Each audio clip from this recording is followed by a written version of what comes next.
Hello दोस्तों, आप सभी का आपके अपनी चैनल द करियर हिंदी में स्वागत है। आज के इस वीडियो में हमारे द्वारा आपको एक नए टॉपिक भारत में सबसे अधिक वेतन वाली शीर्ष 10 नौकरियां के बारे में चर्चा करेंगे।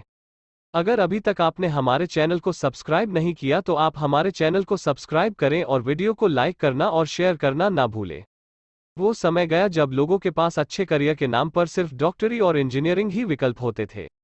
भारतीय अर्थव्यवस्था के तेजी से बढ़ने के साथ मार्केट में रोजगार के नए और सुनहरे अवसर भी पैदा हुए हैं। एक समय था जब डॉक्टर और इंजीनियरिंग को ही सबसे कमाई वाला पेशा माना जाता था।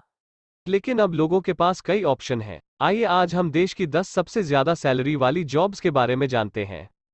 एडवोकेट, वकील। लॉ ऐसा पेशा है जिसकी हमेशा मांग रहती है। अर्थव्यवस्था के उतार चढ़ाव से इसका कोई लेना देना नहीं होता।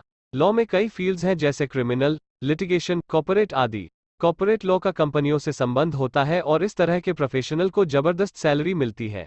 एक कॉर्पोरेट लॉयर की सैलरी औसतन 7 लाख रुपए सालाना होती है। अगर आप अच्छे लॉ स्कूल से ग्रेजुएशन करते हैं तो पैकेज और ज्यादा मिलता है। एलएलबी की पढ़ाई करने के लिए क्या करना पड़ता है?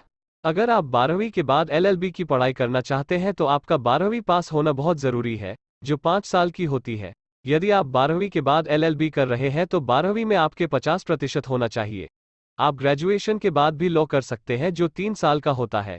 ग्रेजुएशन में कम से कम 50% अंक होना चाहिए। Commercial pilot, commercial pilot. Commercial pilot job में पैसा के साथ साथ ग्लैमर भी है। शुरुआती वेतन 1.5 से 2 लाख रुपए महीना तक होता है। कमर्शियल पायलट कैसे बने? स्टूडेंट पायलट लाइसेंस के लिए अप्लाई करें। आपके पास 12वीं में मैथ्स सब्जेक्ट होना साइंस के साथ। आपकी उम्र कम से कम 16 साल होनी चाहिए। डीजीसीए कॉलेज में एंट्रेंस एग्जाम के लिए अप्लाई करें, ट्रेनिंग पूरी करें, मेडिकल पास करना होगा। आपके पास अच्छा खासा बैंक बैलेंस होना चाहिए। Management professional, project management professional. Company जब किसी तरह के बिजनेस चैलेंज का सामना करती है तो मैनेजमेंट कंसल्टेंट की भर्ती करती है। चूंकि इंडस्ट्री में चैलेंज किसी भी तरह का हो सकता है, इसलिए अलग अलग क्षेत्र के स्पेशलिस्ट की जरूरत होती है। इस फील्ड में जॉब के लिए आपके पास सिर्फ एमबीए की डिग्री होना ही जरूर नहीं है। मैनेजमेंट कंसल्टेंसी में एंट्री लेवल की जॉब में ही 8-10 लाख रुपए का पैकेज मिलता है। सिविल सर्विसेज, सिविल सेवा। सिविल सर्विसेज भारत में सबसे पुराना एंट्रेंस टेस्ट है। 7वें वेतन आयोग की सिफारिशों के बाद उनकी सैलरी और आकर्षक हो गई है। आज के समय में सिविल सर्विसेज ऑफिसर को शुरुआत में 80,000 रुपए से लेकर 85,000 रुपए तक वेतन मिलता है। आईएएस बनने के लिए क्या करना पड़ा है? आईएएस बनने के लिए यूपीएससी द्वारा आयोजित आईएएस की परीक्षा पास करनी होती है, जो कि 3 चरणों में होती है। आईएएस कितने साल का कोर्स है? आईएएस के कोर्स के लिए कम से कम 2 से 3 वर्ष का समय लगता है। प्रारंभिक परीक्षा, प्रीलिमिनरी एग्जामिनेशन। मुख्य परीक्षा, मेन एग्जामिनेशन, साक्षात्कार, interview. Chartered accountants, chartered accountant. Chartered accountant का पेशा भी सदाबहार पेशा है। हर कंपनी को सीए की जरूरत होती है। पहले ही प्रयास में सीए फाइनल क्लियर करने वालों को शुरुआती वेतन 11-15 लाख रुपए सालाना मिलता है। चार्टर्ड अकाउंटेंट का काम क्या होता है?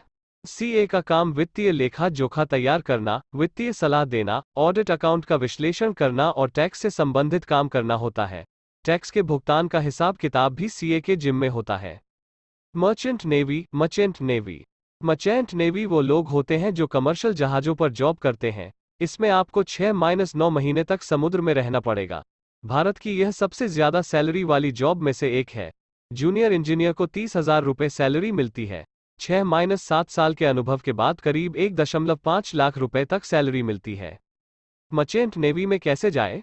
मर्चेंट नेवी व्यापारिक क्षेत्र से संबंधित है, जिसमें समुद्री जहाजों के माध्यम से सामान तथा यात्रियों को एक स्थान से दूसरे जगह स्थान तक पहुंचाया जाता है।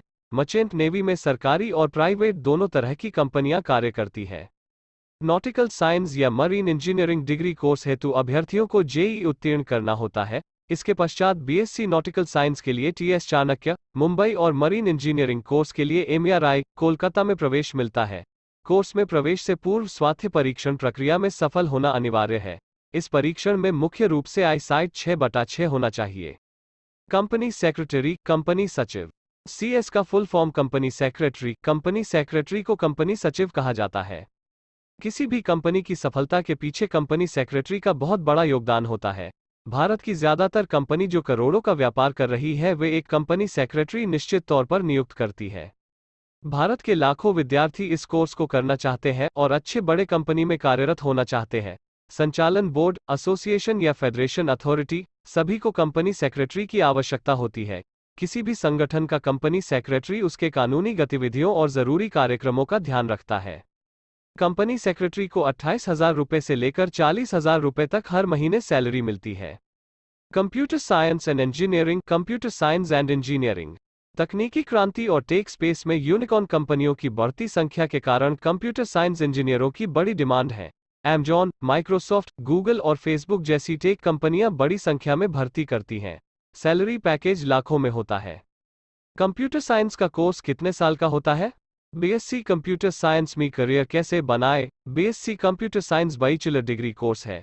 इसकी अवधि 3 साल होती है। इस कोर्स में एडमिशन के लिए कैंडिडेट को पीसीएम सब्जेक्ट के साथ 12वीं पास होना चाहिए। डॉक्टर और इंजीनियर देश के 2 परंपरागत पेशे हैं। देश में डॉक्टरों की बहुत कमी है, ऐसे में उनके लिए अवसरों की काफी भरमार है।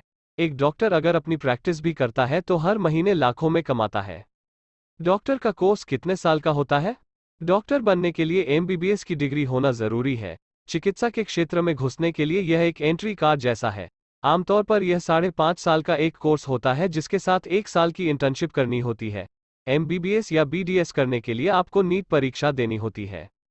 अगर आपको यह वीडियो अच्छी लगे तो आप हमारी वीडियो को लाइक करें और अपने दोस्तों को शेयर करना ना भूलें। Thank you for watching.